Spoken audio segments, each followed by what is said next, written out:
14절 제가 읽습니다. 그들이 소리를 높여 다시 울더니 오르바는 그의 시어머니에게 입맞추되 룻은 그를 붙쫓았더라. 또 이르되 보라 내 동서는 그의 백성과 그의 신들에게로 돌아가나니 너도 너의 동서를 따라 돌아가라 하니 룻이 이르되 내게 어머니를 떠나며 어머니를 따르지 말고 돌아가라 강권하지 마옵소서. 어머니께서 가시는 곳에 나도 가고 어머니께서 머무시는 곳에서 나도 머물겠나이다. 어머니의 백성이 나의 백성이 되고 어머니의 하나님이 나의 하나님이 되시리니 어머니께서 죽으시는 곳에서 나도 죽어 거기 묻힐 것이라. 만일 내가 죽는 일 외에 어머니를 떠나면 여호와께서 내게 벌을 내리시고 더 내리시기를 원하나이다 하는지라. 나오미가 룻이 자기와 함께 가기로 굳게 결심함을 보고 그에게 말하기를 그치니라. 이에 그 두 사람이 베들레헴까지 갔더니 베들레헴에 이를 때 온 성읍이 그로 말미암아 떠들며 이르기를 이가 나오미냐 하는지라. 나오미가 그들에게 이르되 나를 나오미라 부르지 말고 나를 마라라 부르라. 이는 전능자가 나를 심히 괴롭게 하였음이니라. 내가 풍족하게 나갔더니 여호와께서 내게 비어 돌아오게 하셨느니라. 여호와께서 나를 징벌하셨고 전능자가 나를 괴롭게 하셨거늘 너희가 어찌 나를 나오미라 부르느냐 하니라. 같이요. 나오미가 모압 지방에서 그의 며느리 모압 여인 룻과 함께 돌아왔는데 그들이 보리추수 시작할 때에 베들레헴에 이르렀더라. 아멘. 우리는 지금 룻기를 보고 있습니다. 제가 지난주에 룻기를 이제 시작할 때 이런 말 했습니다. 룻기는 사사기의 시즌 2 후속편이다라고 얘기했습니다. 왜냐하면 사사기를 이해하지 않고는요 룻기를 제대로 이해할 수 없기 때문입니다. 사사기는 그때 왕이 없으므로 모두 다 자기 소견에 옳은 대로 행하였더라라고 끝나고 있습니다. 사사기는 무엇을 얘기하냐? 자기 소견, 하나님을 온전히 왕으로 모시지 못하고 자기를 왕으로 삼고 자기 소견대로 행했던 그 선택의 결말이 어떻게 끝나는가를 보여주는 것이 사사기입니다. 사사기의 끝은 혼돈과 정체성의 혼란과 더 악한 하나님의 백성인데 더 악한 짓을 서슴없이 하는 이스라엘의 모습으로 끝나는 것을 우리가 보게 된다는 거죠. 그리고 시작한 이 룻기 1장에는요 여전히 사사기의 환경이 그대로 작동하고 있는 것을 우리가 보게 됩니다. 그런데 룻기 1장에는요 그 사사기에 작동하는 환경에 중요한 핵심을 건드리고 있다는 거죠. 자기 소견에 옳은 대로 선택하는 그 선택에 감춰져 있는 속에 진짜 실제 비밀이 뭐냐라는 거죠. 뭐냐? 바로 안전이라는 거죠. 사람들은 자기 소견에 옳다고 생각하는데 그 안에 깊숙한 곳에 뭐냐? 내 안전을 추구하고 싶다는 거죠. 그래서 무엇을 안전으로 삼는가가 그들의 선택을 좌우한다라는 것입니다. 나를 안전하게 할 것 같은 어떤 내가 손에 쥐어지는 어떤 것을 왕으로 선택하느냐 아니면 나의 왕이신 하나님을 나의 왕으로 선택하느냐. 그래서 엘리멜렉이라는 이름이 나의 하나님은 왕이시다라는 그런 이름이었다라고 여러분에게 말씀드렸습니다. 그런데 이제 이어진 오늘 저와 여러분이 읽은 이제 이 본문은요 이 엘리멜렉이 이름은 나의 하나님은 왕이시다 했지만 그의 선택은 여전히 자기의 소견대로 행했던 그 엘리멜렉과 또 다른 선택이 있다라는 것을 우리에게 보여주고 있다는 거예요. 우리가 알죠? 나오미와 엘리멜렉이 가서 남편이 엘리멜렉도 죽고 두 아들도 죽고 이제 남은 건 누구냐? 딱 세 여자만 남은 거예요. 어떻습니까? 그때 여러분 지금도 세 여자만 남았다 그러면 굉장히 힘든 거지만 이 룻기의 배경에 여자 셋만 남았다. 그것도 자녀도 없는 여자 셋이 남았다. 이 여자들은요 살 길이 막막한 거예요. 그들의 안전이 송두리째 흔들려버린 이 세 여인의 반응을 우리에게 이렇게 소개해주고 있다는 거예요.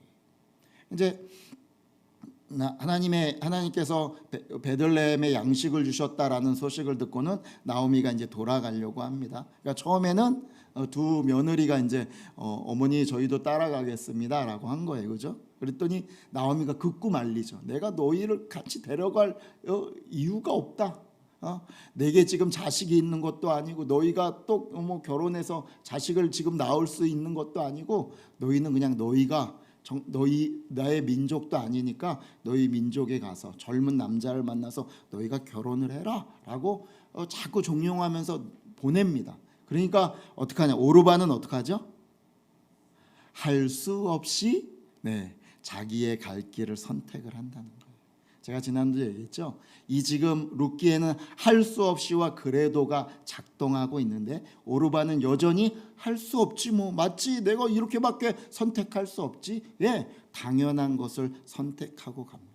그러면 나오미는요, 나오미 역시도요 할 수 없이를 선택하고 있어요. 그리고 거기다 플러스 이따가 우리가 보겠지만 더 하나를 선택하고 있다는 거예요. 그런데 정작 그 모압 여인이고 젊은 여인인 이 룻은요 그래도를 선택하고 있다는 거예요. 여러분 이것은 성경에서 단지 이것이 인륜이고 어떤 효심을 넘어서 어떤 힘이 작동하고 있다라고 우리에게 보여주고 있다는 거예요. 저는 오늘 이 나오미와 이 룻의 상황을 중점적으로 여러분과 은혜를 나누고자 합니다. 첫 번째로 나누고 싶은 것은요, 그래도 여전히 은혜의 강은 흐르고 있다라는 것입니다. 나오미가요 며느리들에게 이제 가라 그러면서 뭐라고 얘기하냐? 여호와의 손이 나를 치셨다. 내가 그러고 나니까 너희들을 보니까 내 마음이 더 찢어지게 아프다. 그러니 너희들은 돌아가라라고 얘기한다. 나오미가 지금 하나님 앞에 한탄과 원망을 하고 있습니다. 근데 저는 이건 뭐 아주 나쁘게 보지는 않아요. 왜냐? 하나님 앞에 원망과 한탄을 한다는 건 하나님에 대한 아직도 관념을 가지고 있다는 거예요. 하나님이 살아계신다라는 것을 갖고 있기 때문에 하나님에 대한 원망이 하는 거예요. 여러분 생각해 보세요. 이런 상황이 있으면 누가 원망 안 하겠습니까? 당연한 거예요. 힘들 것입니다. 누가 그녀에게 함부로 돌을 던질 수 있겠습니까? 그런데 그녀를 함부로 비난하고 싶지는 않습니다. 그러나 우리가 이 나오미가 오늘 등장하는 이 나오미의 말 속에 담겨져 있는 무엇인가 아쉬움을 발견하게 되고 그 아쉬움 속에 이 나오미가 진짜 잃어버린 것이 무엇인지 성경은 우리에게 힌트를 주고 있다는 거예요. 우리 19절에서 21절까지 말씀 같이 한번 읽어보겠습니다. 이에 두 사람이 베들레헴까지 갔더라. 베들레헴에 이를 때 온 성읍이 그들로 말미암아 떠들며 이르기를 이가 나오미냐 하는지라. 나오미가 그들에게 이르되 나를 나오미라 부르지 말고 나를 마라라 부르라. 있는 적는 자가 나를 심히 괴롭게 하셨음이니라. 내가 풍족하게 나갔더니 여호와께서 내게 비어 돌아오게 하셨느니라. 여호와께서 나를 징벌하셨고 전능자가 나를 괴롭게 하셨거늘 너희가 어찌 나를 나오미라 부르느냐 하니라. 아멘. 지금 20절에서 21절까지 계속 반복되면서 강조하고 있는 일부러 성경이 나오미의 말 속에 강조하고 있는 단어들이 있습니다. 뭐냐? 바로 전능자 여호와라는 말을요 계속해서 반복하면서 강조하고 있다는 거예요. 그런데 나오미가 입으로 전능자 여호와 하나님을 부르고 있으면서 그 하나님은 그에게 어떤 분이죠? 징벌자이고 심판자이고 괴롭게 하시는 분으로 고백하고 있다는 거예요. 전능자가 나를 괴롭게 하였다라는. 근데 여러분 이 전능자가 나를 괴롭게 하였다라는 이 히브리어의 원래 의미를 보면요 더 이 의미가 생생해요. 뭐냐? 마치 이겁니다. 여러분 어떤 사람이 억울한 일을 당해갖고 이걸 해결하기 위해서 법정에 갔어요. 그래갖고 판사한테 내가 이런 억울한 일을 당했습니다. 막 그래서 내가 증인을 세우려고 증인이 많습니다. 그래서 증인이 딱 왔는데 그 증인이 정작 나에게 불리한 증언 아니요 그런 적 없습니다. 이렇게 해보면 어떻게 될까요? 엄청나게 난감한 일이 벌어지는 거예요. 지금 나오미가 하는 전능자가 나를 괴롭게 하셨다라는 이 말이 뭐냐면 어떤 의미를 갖냐면 하나님이 법정에서 나에게 불리한 증언을 하셨다라는 이 의미가 이 히브리어에 담겨져 있는 의미예요. 하나님이 그러니까 지금 사람들이 와 나오미가 왔다 그러니까 뭐라 그래요? 나를 나오미라 부르지 마라. 나를 뭐라? 마라라 부르라라고 얘기하는. 하나님이 내 증인이 아니야. 하나님 내 편이 아니야. 라고 얘기하는 나오미의 모습을 보게 된다. 마치 이게 지금 마라라는 이 단어가 우리에게 약간 탁 떠오르는 단어가 있죠, 그죠? 이스라엘이 광야에서 물이 없을 때 하나님을 하고 원망했던 장소가 마라거든요. 그 이스라엘의 모습과 지금 이 나오미의 모습이 중첩되고 있다는. 또 하나 21절에 나오미가 이렇게 얘기하고 있어요. 뭐냐? 내가 풍족하게 나갔더니 여호와께서 내게 비어 돌아오게 하셨다라는 거예요. 한번 근데 질문을 한번 이게 진짜인가라는. 여러분 진짜입니까?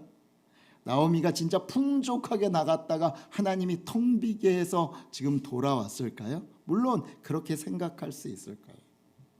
근데 저는 이 단어를 이거를 묵상하면서 마치 이런 느낌이 들었어요. 뭐냐? 예수님이요 어느 날 예루살렘을 들어가다가 무성한 가지가 아주 무성한 무화과 나무를 보십니다. 그럼 거기에 열매가 있는가라고 찾다가 그 열매가 하나도 없으니까 어떡하죠? 저주를 하시거든요. 왜 그럴까요? 그 가지를 보면 무성해갖고 뭔가가 있을 것 같은데 아무것도 없는 모습을 예수님께서 그렇게 이스라엘의 모습과 비교해서 저주를 하고 있는 것을 보게 된다는 거죠. 여러분 모르겠어요. 나오미의 가족이 모압으로 갈 때 그래도 자기가 생각하기엔 뭔가 그래도 돈도 있고 좀 이주할 만한 이주 자금이 좀 꽤 괜찮았을지 모르겠습니다. 그러나 성경은 우리에게 얘기하고 있는 게 뭐냐? 하나님 없는 풍성함은 열매 없는 무성한 가지일 뿐이다라는 것을 우리에게 얘기해 주고 있다는 거예요. 여러분 한번 고민해 보세요. 진짜 하나님의 징벌과 하나님의 괴롭힘과 하나님의 불리한 증언인 것인가? 지금 이것이 한번 우리가 고민해 봐야 된다는 거예요. 오늘날도 우리 여러분 한번 이렇게 생각해 보세요. 우리는 믿는 사람들조차도 어떨 때는 어려운 일을 만나면 불평하고 하나님이 원망될 때가 있어요. 또 안 믿는 사람들은 믿는 사람들을 조소합니다. 어떨 때는 하나님에 대해서 그들은 부인하지만 정말 하나님이요 이 땅을 붙잡고 계시지 않으면 여러분 어떤 일이 일어날까는 전혀 생각하지 않는다는 거예요. 예로 이런 거예요. 요즘 여러분 아까도 우리가 기도했지만 미얀마는 지금 42도가 넘어가고 우리나라도 지금 벌써 30도가 넘어가는 곳이 어제부터 계속 일어나고 있죠. 여러분 이런 심각해져가는 이 자연재해가 우리 인간의 자연 파괴의 산물이다. 우리는 다 인정하잖아요. 그리고 그것을 회복할 수 있는 그 한계점을 지금 넘어갔다라고 기후학자들이 지금 난리를 얘기하고 있어요. 그런데 이 정도가 지금 그래도 이 정도로 가고 있는 게 여러분 자연의 단순한 회복 능력 때문입니까? 아니면 인간 그린피스나 이런 사람들이 노력하고 있기 때문에 이 정도라도 가고 있다고 여러분 생각하세요? 그렇지 않다는 거예요. 창세기는 우리에게 뭘 보여주냐면 여러분 아담의 자식인 가인의 죄를 생각해 보세요. 하나님이 자기의 예배를 받지 않다고 그러고 자기 동생을 때려 죽입니다. 그를 그냥 놔뒀으면 어떻게 됐을까요? 그가 어떻게 될지 몰라요. 하나님이 어떻게 하시죠? 그를 보호할 표를 주세요. 또요 바벨탑 사건. 인간들이 어떻게 해요? 하나님이 우리를 흩어지지 못하게 우리가 높아지자라고 하나님의 언어를 흩어버리죠.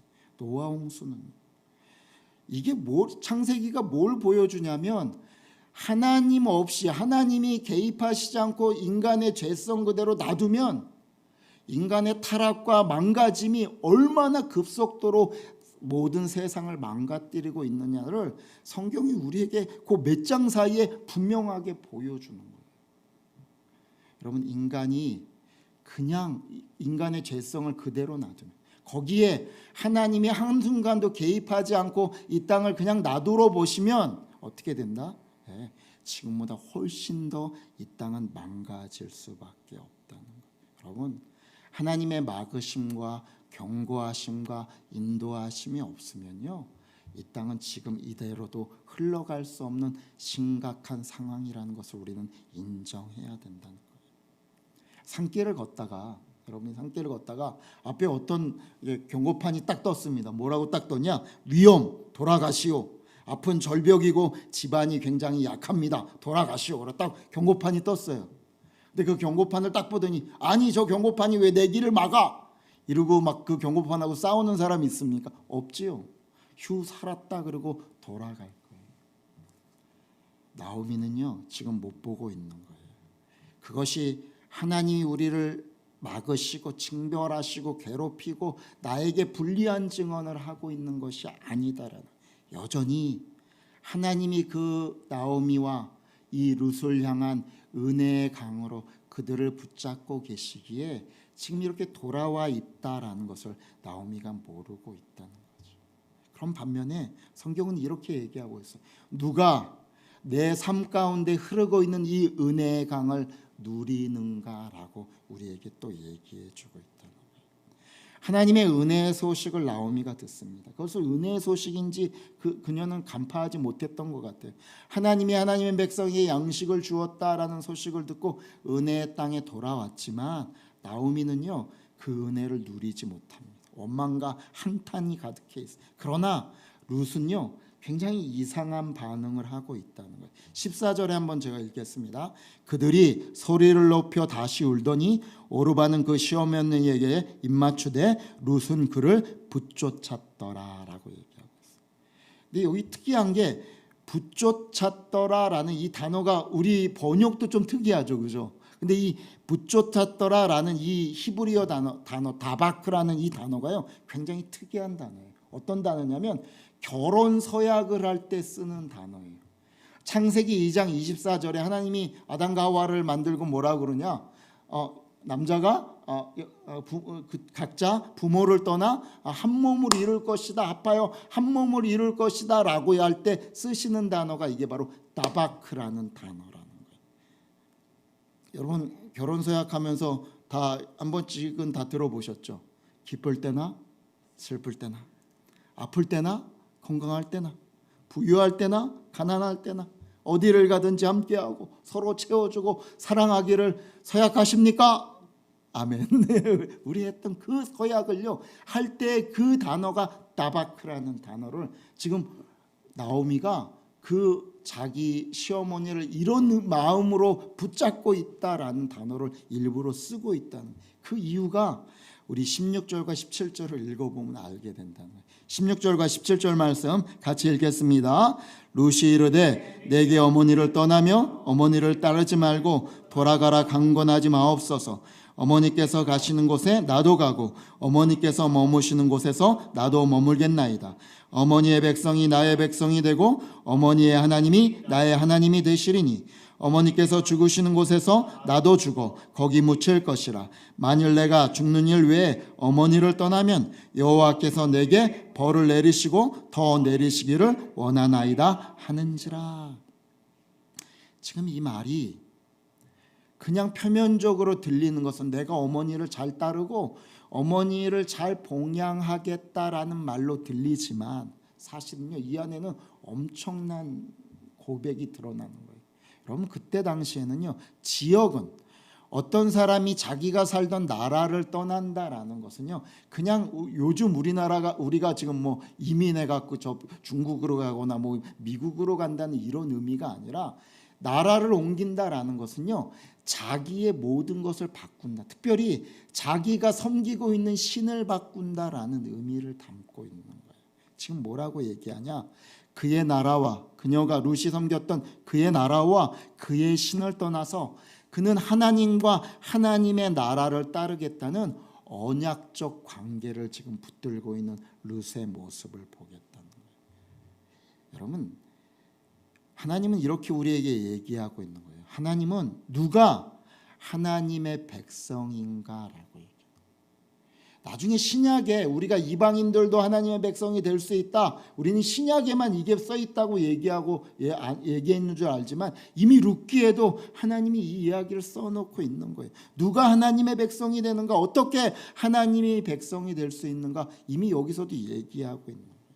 위치나 그가 사는 환경이나 혈통이나 가문이 아니라 하나님의 은혜의 언약 안에 있는 자, 하나님의 백성이 된다라고 우리에게 얘기하고, 룻은 하나님과 언약적 관계에 들어가기를 결단하고 있는 모습이 이 말씀 가운데 나온다는 거죠. 여러분, 이 말씀 가운데 우리가 한번 우리를 돌아봐야 됩니다. 저와 여러분은요, 예수 그리스도의 십자가의 은혜의 법 아래, 생명의 법 아래 있는 복된 자인 줄 분명히 믿습니다. 아멘이십니까? 예, 저와 여러분이 이제 예수 그리스도의 십자가라는 이 은혜, 하나님의 은혜의 이 강물 안에 흐르는 은혜의 법 아래 통치를 받고 있는 하나님의 백성이다. 오늘 이 룻기는 사사기와 같이 우리에게 뭐라고 하냐, 우리의 안전이 내 손에 무엇이 더 많이 쥐어져서 안전이 있는가, 그것만 보면 우리는요, 우리 주변에 있는 환경과 우리의 어떤 일 처리되는 것에 우리의 감정이 매일 들쑥날쑥하고 하나님 앞에 원망과 낙심과 한탄으로 매일 들쑥날쑥할 수밖에 없다. 그러나 진짜 내 삶에 어떤 환경 속에서 하나님의 은혜의 강이 흐르고 있다는 것을 내가 믿는다면 오늘 하나님의 좋으신 언약의 하나님을 붙들라라고 우리에게 룻기는 말해주고 있다.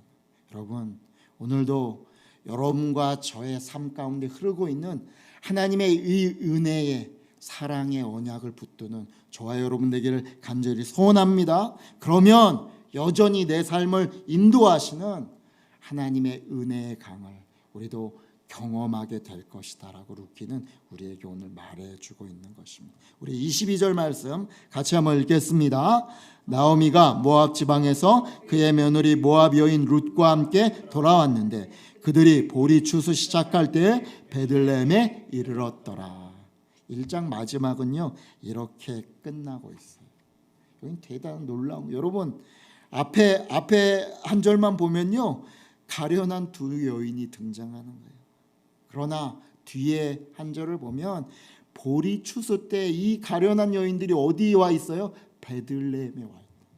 보리 추수 때 베들레헴에 와 있다는 거예요. 여러분 아셔야 됩니다.